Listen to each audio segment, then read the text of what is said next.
আজ বিশ্ব পরিবেশ দিবস। বিশ্ব পরিবেশ দিবস উপলক্ষে ব্যারাকপুরের মুক্তপুকুরে হেলথ সেন্টারের পাশে ব্যারাকপুরের বিধায়ক মাননীয় কৌস্তব বাগচি বৃক্ষরোপণ করলেন। প্রতি বছর 5ই জুন বিশ্বব্যাপী রাজনৈতিক কর্মোদ্যোগে আর জনসচেতনতার মাধ্যমে পরিবেশ সচেতনতার লক্ষ্যে পালিত হয় এই দিবসটি। এই দিনটিতেই জাতিসংঘের মানবিক পরিবেশ সম্মেলন শুরু হয়েছিল। এই সম্মেলন শুরু হয়েছিল 1972 খ্রিস্টাব্দে 5ই জুন থেকে 16ই জুন পর্যন্ত। তখন থেকেই প্রতি বছর এই পরিবেশ দিবস পালিত হয়ে আসছে। প্রকৃতির ভারসাম্য ঠিকমতো বজায় রেখে মানুষ যাতে এই পৃথিবীর বুকে অন্যান্য সমস্ত জীবের সাথে একাত্ম হয়ে এক সুন্দর পরিবেশে বেঁচে থাকতে পারে, সেই জন্যই প্রয়োজনীয় পদক্ষেপ গ্রহণ করাই বিশ্ব পরিবেশ দিবসের উদ্দেশ্য। আসুন শুনে নেওয়া যাক এই বিশ্ব পরিবেশ দিবস উপলক্ষে ব্যারাকপুরের বিধায়ক মাননীয় কৌস্তব বাগচি কি জানালেন, আমরা শোনাবো। আমরা মনে করি ব্যারাকপুর থেকে দেবাশিস পালের রিপোর্ট, সংবাদ বঙ্গবাণী। সমাজের মানুষজনকে নিয়ে, মানুষ বাঁচলে দল বাঁচবে, দল বাঁচলে সমাজ বাঁচবে, সবাই। দাদা কালকে ধান্দা করছে বাংলাদেশ, কি বলবেন? পাতালের মধ্যে ঢুকে থাকলে ওকে বার করা হবে। এটা ভারতীয় জনতা পার্টির নেতৃত্বাধীন সরকার, সেখানে আইনের শাসনের সরকার। পাতালের মধ্যেও যদি ঢুকে থাকে ওকে বার করা হবে, কেউ ছাড় পাবে না। অভিষেক বন্দ্যোপাধ্যায়, মমতা বন্দ্যোপাধ্যায়, শওকত মোল্লা, কেউ ছাড় পাবে না। যারা যারা অন্যায় করেছে জেল যেতে হবে। দেখুন না, লোকজন অ্যারেস্ট হচ্ছে, লোকে ডিমের ক্রেট নিয়ে পৌঁছে যাচ্ছে। আমি বারবার করে বলবো, ডিম অত্যন্ত সুস্বাদু একটি জিনিস, খেতে খুব ভালো। অনেক মানুষ খেতে পায় না তাদের আর্থিক অভাবের কারণে।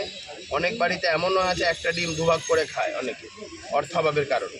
তো সেক্ষেত্রে ডিম এভাবে অপচয় করবেন না। ভালো ডিম তো অবশ্যই অপচয় করবেন না। এছাড়া অন্যান্য অনেক সামগ্রী আছে, বেলা 1টা-1:30টার পরে বাজারে গেলে অনেক পচা টমেটো পাবেন। এইগুলোর সাহায্য নিন, যেগুলো বিনা পয়সায় পাবেন। পরিবেশ দিবসে আমাদের সাথে সাথে কেন্দ্রীয় সরকারের 12 বছর, মোদীজির নেতৃত্বাধীন কেন্দ্রীয় সরকারেরও 12 বছর পূর্তি। তো একটা বিশ্ব পরিবেশ দিবস, তারপরে 12 বছর পূর্তি। আমাদের সামগ্রিকভাবে গোটা মাস জুড়েই বিভিন্ন কর্মসূচি আছে এবং আমাদের যশস্বী প্রধানমন্ত্রী নরেন্দ্র মোদীজি এই পরিবেশের ব্যাপারে মারাত্মকভাবে কনসার্ন। তিনি প্রত্যেক সময় বলেন যে গাছ লাগানোর কথা, এবং এক পেড় মাকে নাম এই মানে প্রকল্পটি মোদীজির আনা। তো সেইভাবে আমরা তো সারা বছর ধরে এই ধরনের কার্যক্রমের মধ্যে থাকি। আজকে একটা বিশেষ দিন, পরিবেশ দিবস, সেই জায়গা থেকে আজকের এই গাছ পোঁতা বিভিন্ন জায়গায়। দেখুন, আমাদের সামাজিকভাবে একটা জিনিস বলার আছে, সেটা হচ্ছে রাজনীতি মানে শুধু আকছি না, রাজনীতি মানে শুধু লড়াই ঝগড়া নয়, রাজনীতি মানে শুধু হানাহানি নয়। রাজনীতি সমাজের সমস্ত স্তরের মানুষকে সাথে নিয়ে সমাজকে একটা গঠনমূলক দিশা দেখানোরও একটা নীতির নাম হচ্ছে রাজনীতি।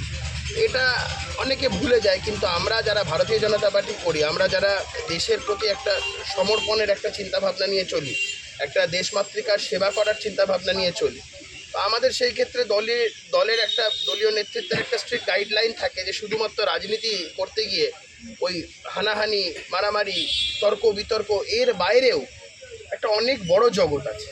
সেটা হচ্ছে জনসেবার জগৎ, সমাজকে দিশা দেখানোর জগৎ।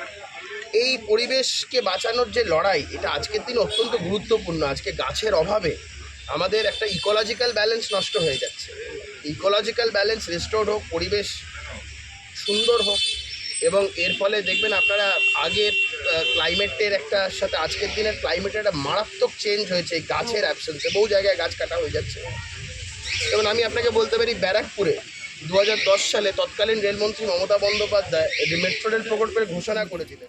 অমলা সিনেমা হলের বিপরীতে ডাক্তার কে.ডি. ঘোষের নার্সিংহোম। এখানে যত্নের সহিত সাধ্যের মধ্যে স্বাস্থ্য পরিষেবা দেওয়া হয়। এখানকার অত্যাধুনিক ফেসিলিটিগুলির মধ্যে হল ICCU, AC sharing cabin, AC cabin, NICU, maternity, paediatric, ventilator facility, modular OT, orthopaedic surgery, any type of surgery, obstetrics and gynecology, 24 hours ambulance facility, general medicine, pathology, physiotherapy, PFT, ECG, EEG, Holter monitoring। এছাড়াও থাকছে daily OPD service, 24 hours emergency service. আমাদের ঠিকানা Barasat road, নোনা Chandanpukur, Barrackpore. Amala cinema হলের বিপরীতে, কলকাতা 122। যোগাযোগ 0332592 006। Mobile number 9433389740 এবং 9433389739। সারদা সেবা সদন হসপিটাল প্রাইভেট লিমিটেড।